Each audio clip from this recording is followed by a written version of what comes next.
In prior video, I just gave you the superficial layer of gravimetry, and here we're gonna assimilate the requirements that should be met by the precipitate form.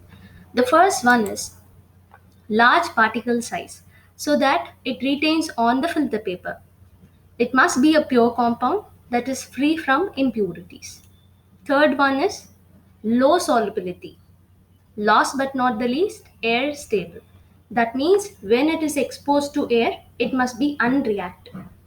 When copper sulfate reacts with air, it absorbs the water molecule from it and forms copper sulfate H2O.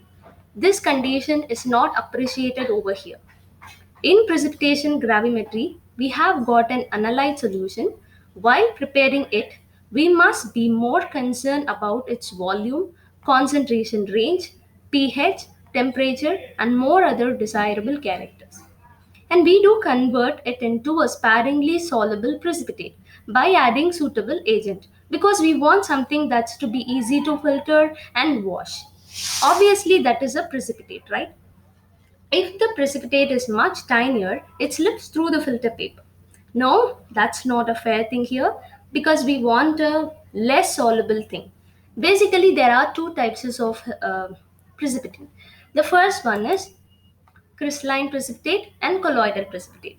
Crystalline precipitate are formed easily, effect of gravity is high, and it is filtered easily.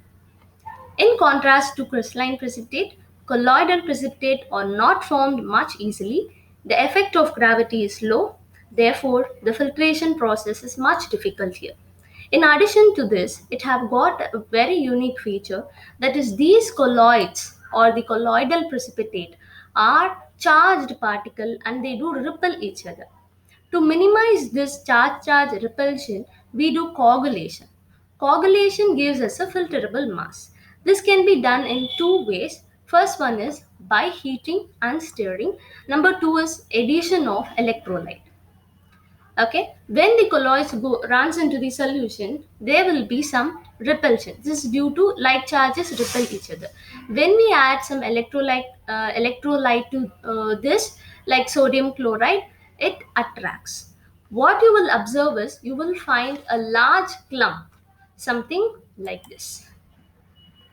There will be a formation of very large clumps, and this can be easily be filtered and washed, and we can do all the further steps. After this precipitation, the important step is digestion. We do this process to dissolve these small particles and reprecipitate on cooling. This involves heating below low boiling point, below its boiling point. Okay. After this, we do filtration using silica crucible or funnel with filter paper is sufficient enough. Then washing technique. Here we make use of hot solution. But in the case of colloidal precipitate, we should not use hot solution because it leads to peptization. Peptization is a reverse of coagulation. If you do so, turbidity will be reappearing, that is cloudiness. Cloudiness will reappear, so we cannot filter it very much easily.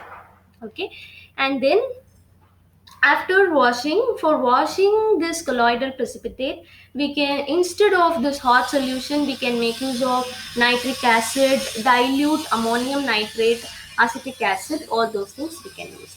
Then drying is done using desiccator as we've seen in the previous video, or oven is enough for drying. Finally, we weigh it. After weighing, we do calculation by mass by percentage method. That's it with gravimetry analysis. Thank you.